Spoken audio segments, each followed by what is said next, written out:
పూర్వం రామాపురం అనే గ్రామంలో గిరి, వేణు అనే ఇద్దరు అన్నదమ్ములు నివసిస్తూ ఉండేవారు. గిరి కుటుంబం పేదరికంలో జీవనం కొనసాగిస్తూ ఉండగా వేణుకి మాత్రం అదృష్టం కలిసొచ్చి ధనవంతుడిగా మారిపోయాడు. వేణు ఒక పెద్ద బట్టల దుకాణం పెట్టి సుఖంగా జీవిస్తూ ఉన్నాడు. గిరి మాత్రం చేతికందిన పని చేసుకుంటూ కుటుంబాన్ని పోషిస్తూ ఉన్నాడు. అన్నయ్య, ఎన్నాళ్ళని ఇలా కూలీనాలి చేసుకుంటూ బ్రతుకుతావు చెప్పు? చక్కగా నాలాగా ఏదైనా వ్యాపారం మొదలుపెట్టు. నన్ను చూసావా? ఒక చిన్న వ్యాపారం మొదలుపెట్టి ఇప్పుడు ఎంత ఎత్తెదిగానో. మనతో పాటుగా మన ఆలోచనలు, మన ఆస్తి అంతస్తులు కూడా ఎదగాలన్నయ్యా. అవును తమ్ముడు, నువ్వు చెప్పింది విన్న తర్వాత నాకు కూడా నువ్వు చెప్పింది నిజమే అనిపిస్తుంది. నేను కూడా నీలా వ్యాపారం మొదలు పెడతాను. కాస్త నువ్వు నా వ్యాపారానికి అవసరమైన డబ్బు అప్పుగా ఇస్తే, ఇదిగో రేపటి నుండే నేను వ్యాపారానికి కావలసిన వస్తువులన్నీ సమకూర్చుకుంటాను. అన్నయ్య, అది మొన్ననే అన్నయ్య. ఇది ఎండాకాలం కదా, పైగా మంచి శుభకార్యాలకు మంచి ముహూర్తాలు లేవు. దాంతో ఎవ్వరూ బట్టలు కొనడానికి రావడం లేదు. పాపం పనివాళ్లకు కూడా ఈ నెల జీతం ఇవ్వలేదన్నయ్య. నాకు కూడా నీకు డబ్బులు ఇవ్వాలనే ఉంది, కానీ నా పరిస్థితే బాగాలేదన్నయ్య. అంటే కొంచెం అర్జెంట్ పని మీద వెళ్తున్నానన్నయ్య. మళ్ళీ కలుద్దాం. సలహాలు ఇవ్వడానికి మాత్రం ప్రతి ఒక్కడు ముందుకొస్తాడు, కానీ ఆ సలహాకు అవసరమైన డబ్బు అడిగితే మాత్రం ఇదిగో ఇలా తప్పించుకుని వెళ్తారు. సలహాలు ఉచితం కాబట్టి ప్రతోడికి ఇస్తూనే ఉంటారు. వాటికి కూడా డబ్బులనే ఉంటే ఇక మీదట ఎవ్వడికి కూడా సలహాలు ఇవ్వడు అనుకుంటూ ఇంటికి వెళ్ళిపోయాడు గిరి. గిరి పొలం పనులు చేసి రావడం వలన తన చేతులు అంత ఎర్రగా, తినడానికి కూడా చాలా ఇబ్బందిగా మారిపోయాయి. అది చూసి గిరి భార్య అయిన సుశీల, మీకెన్నిసార్లు చెప్పానండి, ఈ పొలం పనులు చేసి మనం అనారోగ్యానికి గురవడం తప్పితే మనకి లాభం వచ్చేది ఏమైనా ఉందా? ఆ పొలం కాస్త అమ్మితే ఆ వచ్చిన డబ్బుతో ఏదైనా వ్యాపారం పెట్టుకుందామండి. అంటే మన సుఖం కోసం కన్న తల్లినే అమ్ముకోమని చెబుతున్నావా సుశీల? ఆ పొలం ఉంది కాబట్టే మనం కనీసం 3 పూటలా భోజనం చేస్తున్నాం. నువ్వు ఏ వ్యాపారం పెట్టినా అందులో మోసం చేయడానికి ఎవరో ఒకరుంటారు. కానీ నువ్వు భూమిని నమ్ముకొని వ్యవసాయం చేస్తే మాత్రం నువ్వు ఎప్పటికీ మోసపోవు. అబ్బా, మీతో నేను మాట్లాడలేనండి. నేను కాస్త మాట్లాడితే చాలు మీరు ప్రసంగం మొదలు పెట్టేస్తారు. అసలు మాటలకు కూడా ఖర్చు అనేది ఉంటే మీరు రోజంతా మౌనవ్రతమే చేస్తారు కావచ్చు. గిరి తన మనసులో వేణు గురించి తను అన్న మాటలు, సుశీల తన గురించి అన్న మాటలు గుర్తుకొచ్చి నవ్వుకున్నాడు. ఇప్పుడెందుకు నవ్వుతున్నారు? ఏం లేదు, కానీ రాఘవ స్కూల్కి వెళ్ళొచ్చాడా? హా, వచ్చాడు. మళ్ళీ ఆటలు అని రోడ్డు మీదకి పోయాడు. పిల్లోడు లేవే, ఈ వయస్సులో ఆడుకోకుంటే మన వయస్సులో ఆడుకుంటాడా చెప్పు? బాల్యమే బావుంటుంది ఎప్పుడైనా. వేణు కూతురైన శ్వేతకి గిరి అంటే చాలా ఇష్టం. ఎప్పుడు చూసినా శ్వేత గిరి ఇంటికి వస్తూ ఉంటుంది. పెదనాన్న, అప్పుడే వచ్చేసావా? అవును తల్లి, ఎప్పుడో వచ్చాను. ఇంతకీ నువ్విటు రావడం మీ అమ్మ చూడలేదు కదా? లేదు పెదనాన్న, అమ్మ ఏదో పని చేసుకుంటూ ఉంది. నేను ఎవరికీ కనబడకుండా వచ్చేసాను. పెద్దమ్మ, బాగా ఆకలి అవుతుంది. నీ చేతి వంట అసలు ఎంత రుచిగా ఉంటుందో. నాకు తినడానికి ఏమైనా పెట్టవా? అయ్యో శ్వేత, ఇప్పుడే తెస్తాను అంటూ సుశీల భోజనం పెట్టుకుని శ్వేతకి ఇచ్చింది. అప్పుడే శ్వేత వాళ్ళమ్మైన వాణి వచ్చి, శ్వేత, ఇక్కడేం చేస్తున్నావు? నీకోసం ఎక్కడని వెతకాలి? ఎక్కడో వెతకడం దేనికి వాణి? నీకు తెలుసు కదా ఇక్కడే ఉంటుందని. హా, అవునవును. రా శ్వేత, అక్కడ నీకోసం రకరకాల వంటలు చేసి పెట్టాను. తిందుగాని రా. నేనెక్కడికి రానమ్మా. నేను పెద్దమ్మ పెట్టిందే తింటాను. పెద్దమ్మ వంటలు ఎంత బాగుంటాయో. శ్వేత మాటలకి వాణికి చాలా కోపం వచ్చింది. నీకు ఎన్నిసార్లు చెప్పానే ఇక్కడికి రాకూడదు అని? వచ్చినా ఇక్కడ ఏమీ తినకూడదు అని? ఇక్కడ అన్ని అన్హెల్దీవే ఉంటాయని నీకు చెప్పానా లేదా? ఇంట్లో చాలా వంటలున్నాయక్క, అవన్నీ మళ్ళీ వేస్ట్ అయిపోవు. అసలే అవన్నీ చాలా ఖరీదైన వంటలు. ఆ వంటలకి కావలసిన వస్తువులన్నీ ఎన్నో డబ్బులు పెట్టి తెచ్చాము తెలుసా అక్క. ఆ వంటల్లో వాడే నూనెని మా ఆయన స్పెషల్గా దగ్గరుండి చేయించి మరీ తెచ్చాడు. బయట అన్ని నాసిరకమైన వస్తువులు దొరుకుతున్నాయి కదా, వాటితో ఆరోగ్యం పాడైపోదు. అందుకే మన జాగ్రత్తలో మనం ఉండాలి కదా. అమ్మా శ్వేత, అక్కడ అమ్మ నీకోసం రకరకాల వంటలు చేసిందంట. మళ్ళీ వచ్చి తిందుగానిలే ఇక్కడ. లేదు పెద్దమ్మా, నేను ఇక్కడ తినే అక్కడికి వెళ్తాను. శ్వేత, ఈ పెదనాన్న చెప్పేది కూడా వినవా? అమ్మతో వెళ్ళమ్మా.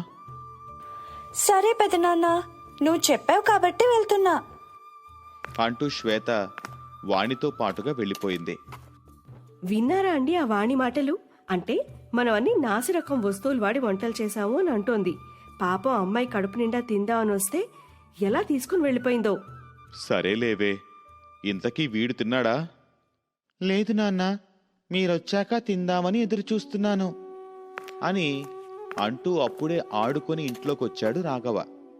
అమ్మా, బాగా ఆకలేస్తుందే, త్వరగా తినడానికి ఏమైనా ఉంటే పెట్టు అంటూ సుశీల భోజనం తీసుకునొచ్చింది. అది చూసి రాఘవ, అబ్బా మళ్ళీ పప్పేనా? అమ్మా, నీకీ పప్పు తప్ప ఇంకే కూర చేయడం రాదా ఏంటి? రోజు ఇదే తినలేకపోతున్నాను. అదే బాబాయ్ వాళ్ళ ఇంట్లో చూడు, రోజుకి ఒక డిఫరెంట్ వంట ఉంటుంది. నిన్న పిజ్జా తిన్నారు, మొన్న బర్గర్ తిన్నారు, ఈరోజు ఏదో బ్రెడ్కి జామ్ పెట్టి తింటున్నారు. దాని పేరు ఏదోలే. అసలు వాళ్ళ అన్నమే తినరు తెలుసా అమ్మా? ఎందుకురా, పాప మీ బాబాయ్ వాళ్ళ ఇంట్లో వండుకోవడానికి బియ్యం లేవా ఏంటి? లేవంటే చెప్పు, ఒక బస్తా బియ్యం పంపిద్దాం. సుశీల మనసులో ఈ మాటలకు నవ్వుకుంటూ ఉంది. అయ్యో అది కాదు నాన్న, అలా గొప్ప గొప్ప వాళ్ళు అన్నం తినరు తెలుసా? మనం గొప్పవాళ్ళం కాదు నాన్న, గొప్పవాళ్ళమైన తర్వాత నువ్వు కూడా అన్నం తినకు అంటూ గిరి సెటైర్ వేస్తూ మాట్లాడాడు. ఇంకో పక్క వాణి శ్వేతనింటికి తీసుకువెళ్ళి, శ్వేత, నీకెన్నిసార్లు చెప్పాను వాళ్ళింటికి వెళ్ళకూడదు అని? వెళ్ళినా కూడా అక్కడేమీ తినకూడదు అని. అలా బయట వాళ్ళ దగ్గర తింటే నీ హెల్త్ ఏమవుతుంది? అమ్మా, పెదనాన్న వాళ్ళు బయట వాళ్ళు ఎలా అవుతారమ్మా? వాళ్ళు కూడా మన వాళ్లే కదా. పైగా పెద్దమ్మ చేతి వంట ఎంత బాగుంటుందో తెలుసా? అలా శ్వేత ఎప్పుడూ కూడా గిరి ఫ్యామిలీని వెనకేసుకుని వస్తూ ఉంటుంది. అలా కొన్ని రోజుల తర్వాత గిరి మరియు వేణు కుటుంబాలు ఒకరోజు తెలిసిన బంధువుల ఇంట్లో ఫంక్షన్కు వెళ్లారు. వేణు మంచి కారులో వస్తే గిరి మాత్రం ఒక చిన్న ఆటోలో వెళ్ళాడు. అన్నయ్య, చీప్గా ఆటోలో వచ్చావా? నాతో పాటుగా కారులో రమ్మంటే రావు. ఎందుకురా, ఆటోలో వస్తే ఫంక్షన్కి రానివ్వరా ఏంటి? ఎందుకండి అందరి ముందు మీ అన్నయ్యని మందలిస్తారు? అసలే ఆయన సెటైర్ల మాస్టర్. ఏమీ మాట్లాడకుండా లోపలికి వెళ్దాం రండి. ఇంతలో ఒక ఆవిడ వాణి దగ్గరికి వచ్చి, వాణి, ఎలా ఉన్నావు? బావున్నావా? ఎన్ని రోజులైపోయిందో నేను చూసి అంటూ కుశల ప్రశ్నలు వేసింది. వాణి, ఈ చీర ఎక్కడో చూసినట్టుగా ఉంది. లాస్ట్ టైం మనం కలిసినప్పుడు ఈ చీరనే కదా వేసుకున్నావు. చిచి, అది ఇది కాదు. అయినా నేను ఒక్కసారి కట్టుకున్న చీరను మళ్ళీ కట్టుకోను అని మీకు కూడా తెలుసు కదా. అయినా వేసిన చీర వేసుకోవడానికి మా ఆయన ఏమైనా కూలివాడా ఏంటి? ఈ సిటీలోనే పెద్ద బిజినెస్ మ్యాన్. అవునవును, సిటీలో ఉన్న పెద్ద బట్టల దుకాణమే మీదాయే. అవును, మీ అక్కకి కూడా ఏదైనా చీర ఇవ్వకపోయావా? అటు చూడు, ఎప్పటి చీరనో కట్టుకుని వచ్చినట్టుగా ఉంది. ఇలా వారు కూడా నీతో పాటుగా వచ్చినప్పుడైనా కాస్త మంచి బట్టలు వేసుకోమని చెప్పు, లేదంటే మీకే చెడ్డ పేరు వస్తుంది. అవునండి, నేను ఇన్ని రోజులు అలా ఆలోచించనే లేదు. ఎక్కడికి వెళ్ళినా వీళ్ల వల్ల మా పరువు పోతుంది. హలో గిరి, ఎలా ఉన్నావు? విజయ్, నేను బాగున్నాను, నువ్వెలా ఉన్నావు? అవును బాగున్నాను. అయినా మీ తమ్ముడు చాలా ఎదిగిపోయాడని విన్నాను, నిజమేనా? అవును, బట్టల వ్యాపారం పెట్టి బాగా ఎదిగాడు. మరి నువ్వేంటి, ఇంకా ఆ వ్యవసాయమే చేసుకుంటూ ఉన్నావా? ఎప్పుడు కూడా మీ అబ్బాయికి మంచి ఫ్యూచర్ ఇద్దామని అనుకోలేదా? నువ్వు కూడా ఏదో ఒక వ్యాపారం మొదలుపెట్టు. ఇంకా నువ్వు ఇలానే ఉంటే ఎలా చెప్పు అంటూ గిరి ముందు తన తమ్ముడిని పొగుడుతూ ఉన్నాడు. అప్పుడే అక్కడికి వేణు వచ్చాడు. హలో వేణు, నీ గురించే మాట్లాడుతూ ఉన్నాను. రా, నా ఫ్యామిలీని పరిచయం చేస్తాను. అంటూ వేణుని తీసుకెళ్ళిపోయాడు. అలా ఫంక్షన్లో అందరూ వేణుకి ఎక్కువగా ప్రయారిటీ ఇస్తూ ఉన్నారు. కానీ గిరిని అతని ఫ్యామిలీని మాత్రం ఎవరూ పట్టించుకోవడం లేదు. సుశీల తన భర్తకి అక్కడ మర్యాద లభించడం లేదని తెలిసి, యాండి, నాకు ఇక్కడ అంతగా నచ్చలేదు, మనం ఇంటికి వెళ్ళిపోదామండి. సరే సుశీల, పద అంటూ ఎవరికీ చెప్పకుండా ఇంటికి వెళ్ళిపోయారు. రాత్రి పడుకోగా గిరికి విజయన్న మాటలే మదిలో మెదులుతూ ఉన్నాయి. సుశీల, నువ్వు చెప్పింది నిజమే. డబ్బుంటేనే మనకి ఎక్కడైనా కూడా విలువ, చివరికి అయిన వాళ్ళ దగ్గర కూడా. ఏమైందండి, ఈరోజు మీరు కొత్తగా మాట్లాడుతున్నారు? నేను కొత్తగా మాట్లాడడం లేదు సుశీల.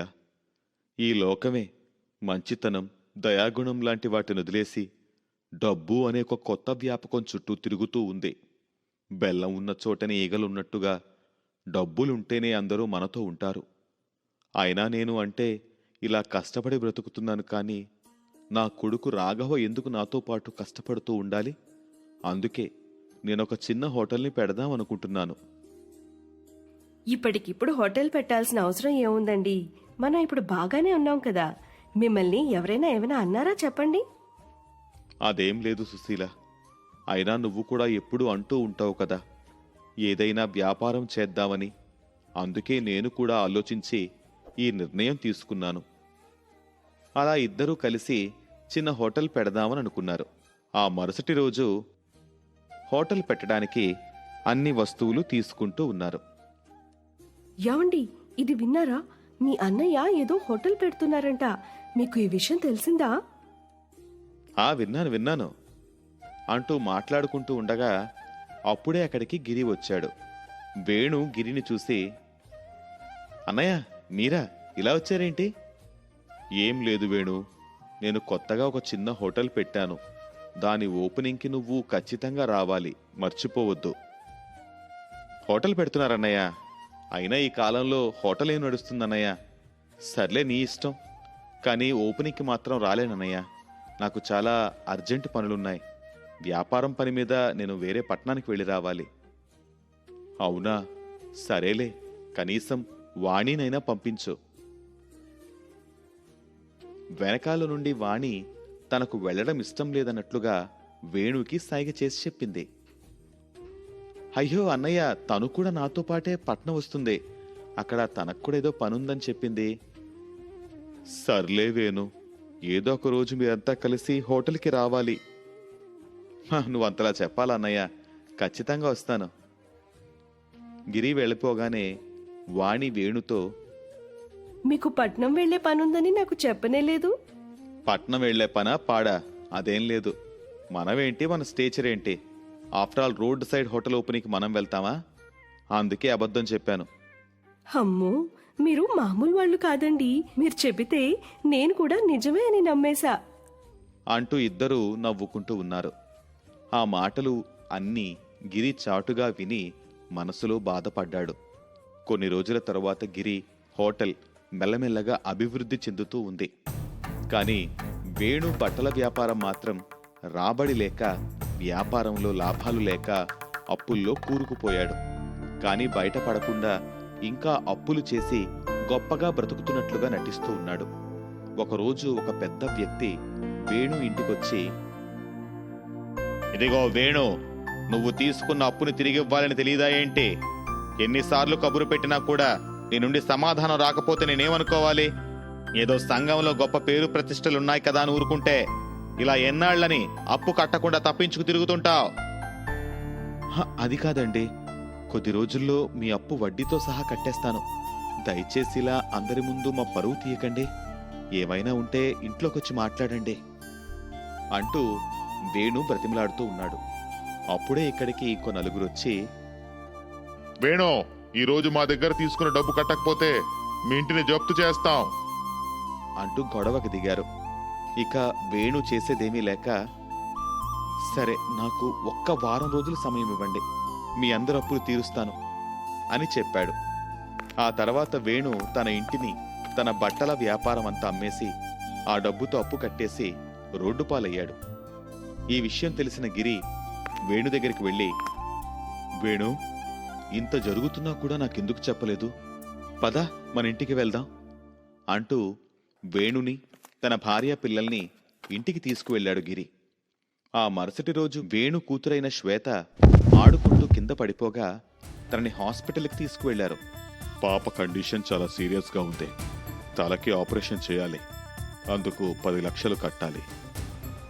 10 లక్షలా? ఇప్పటికిప్పుడు 10 లక్షలంటే ఎక్కడి నుండి కట్టాలి అంటూ బాధపడుతూ ఉండగా, వేణు, శ్వేత నాకు కూడా కూతురేరా, నువ్వేం భయపడకు, మనం ఏం చేసైనా పాపని బ్రతికించుకుందాం, నన్ను నమ్ము అని వేణుకి ధైర్యం చెప్పి ఇంటికి వెళ్ళాడు.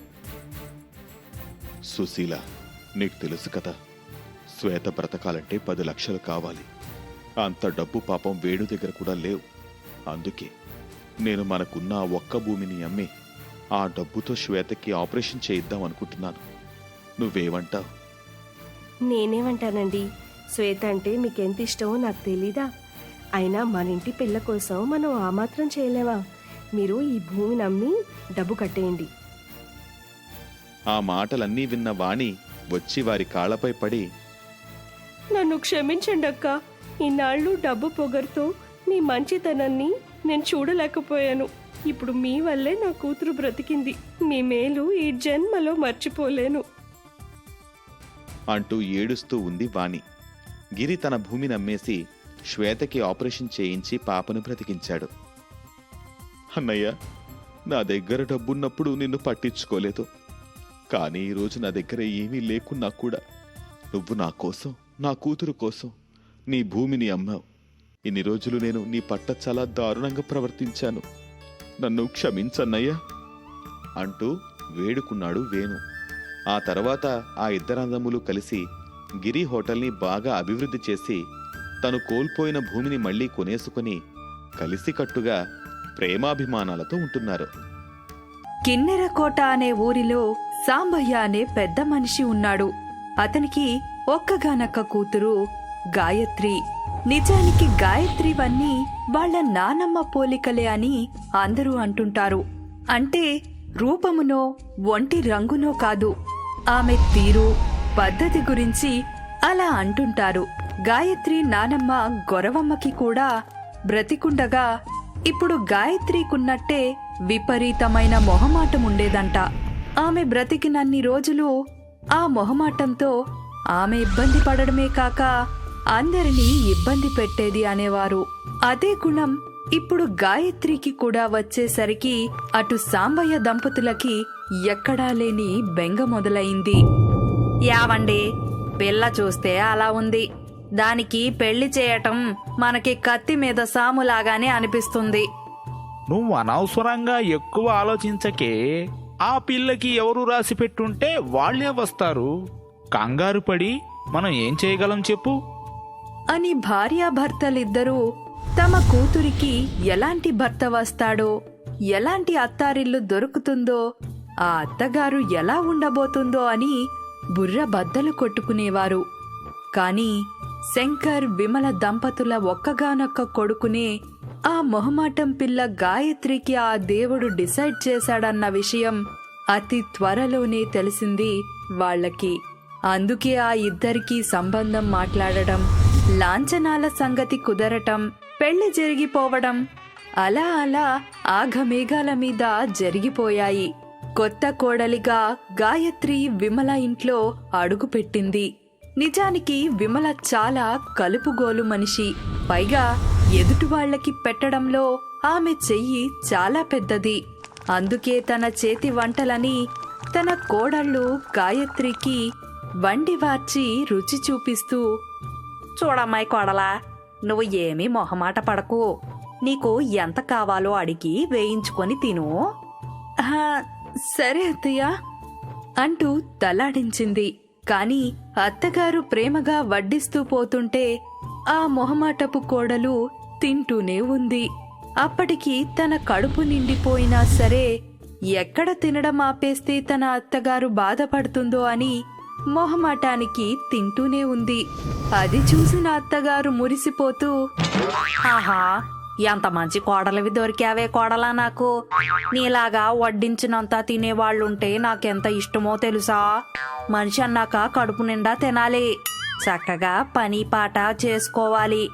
అంతేకాని ఈ రోజుల్లో ఆడపిల్లలు ఉన్నారు, డైట్లు నా బొంద అని తిండి తినడం మానేశారు అంటూ కోసరి కోసరి తన కొత్త కోడలికి వడ్డిస్తుంది. మొహమాటం కొద్దీ ఆమె వద్దని చెప్పలేక తింటూనే ఉంది. అలా అత్తగారి పెట్టే గుణానికి కోడలి మొహమాటానికి మా బాగా లెక్క కుదరటంతో అత్తారింటికి వచ్చిన 2 నెలల్లోనే కోడలు గాయత్రి కాస్త ఒళ్ళు చేసింది.